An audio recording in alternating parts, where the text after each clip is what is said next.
Opinion টাইমসে আপনাদের সকলকে স্বাগত। আমি এআই সাহেব রয়েছি আপনাদের সাথে। সোমবার ভোরে রেমাল ঘূর্ণিঝড়ের দাপট কমতেই কলকাতা শহর পরিষ্কার পরিচ্ছন্ন করার কাজে হাত দিয়েছে পুরসভা। প্রাথমিকভাবে জানা গিয়েছিল প্রায় 400টি বড় গাছ পড়ে গিয়েছে কলকাতা শহরে, কিন্তু মঙ্গলবার সকালে কলকাতা পুরসভার উদ্যান বিভাগ সূত্রে খবর, বট সহ 300র মতো বড় গাছ শিকড় সমেত উপড়ে গিয়েছে। আরও 100টি গাছ ডালপালা সহ বড় অংশ ভেঙে পড়ে ক্ষতিগ্রস্ত হয়েছে। কলকাতা পুরসভা সূত্রে খবর, ভেঙে পড়া বড় গাছের সংখ্যা 294।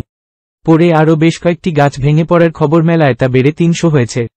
কৃষ্ণচূড়া, রাধাচূড়া, শিমুল, পাম, কদম, সুপুরির মতো গাছ উপড়ে পড়েছে। এই সংখ্যায় গাছ ভেঙে পড়ায় দ্রুত পদক্ষেপ করতে চাইছে কলকাতা পুরসভা। বিপর্যয়ের কাজ শেষ হওয়ার পরেই এ বিষয়ে কাজ শুরু করতে চায় তারা। যে সব এলাকায় গাছ ভেঙে পড়েছে সেই সব এলাকাগুলিকে চিহ্নিত করা হয়েছে।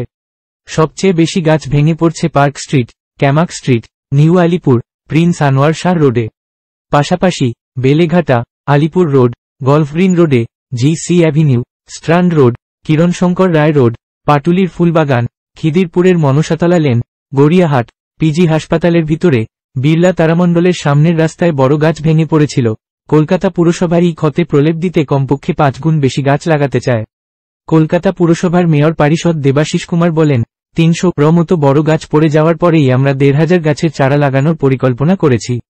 আগামী কয়েকদিনের মধ্যেই সেই কাজ শুরু হয়ে যাবে। তিনি আরও বলেছেন, 1500 গাছ লাগানোর পরে বর্ষার মরশুমে কলকাতা পুরসভা যে বৃক্ষরোপণ কর্মসূচি প্রতি বছর পালন করে, সেই কর্মসূচিতেও কলকাতা শহরে অতিরিক্ত গাছ লাগানো হবে।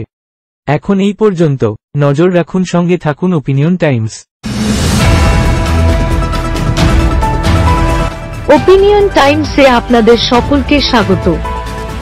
পশ্চিমবঙ্গে এই প্রথম বাংলা নিউজ পোর্টাল। আমি এআই দিয়াসিনী, আর আমার সাথে আছে আমি এআই আদিত্য।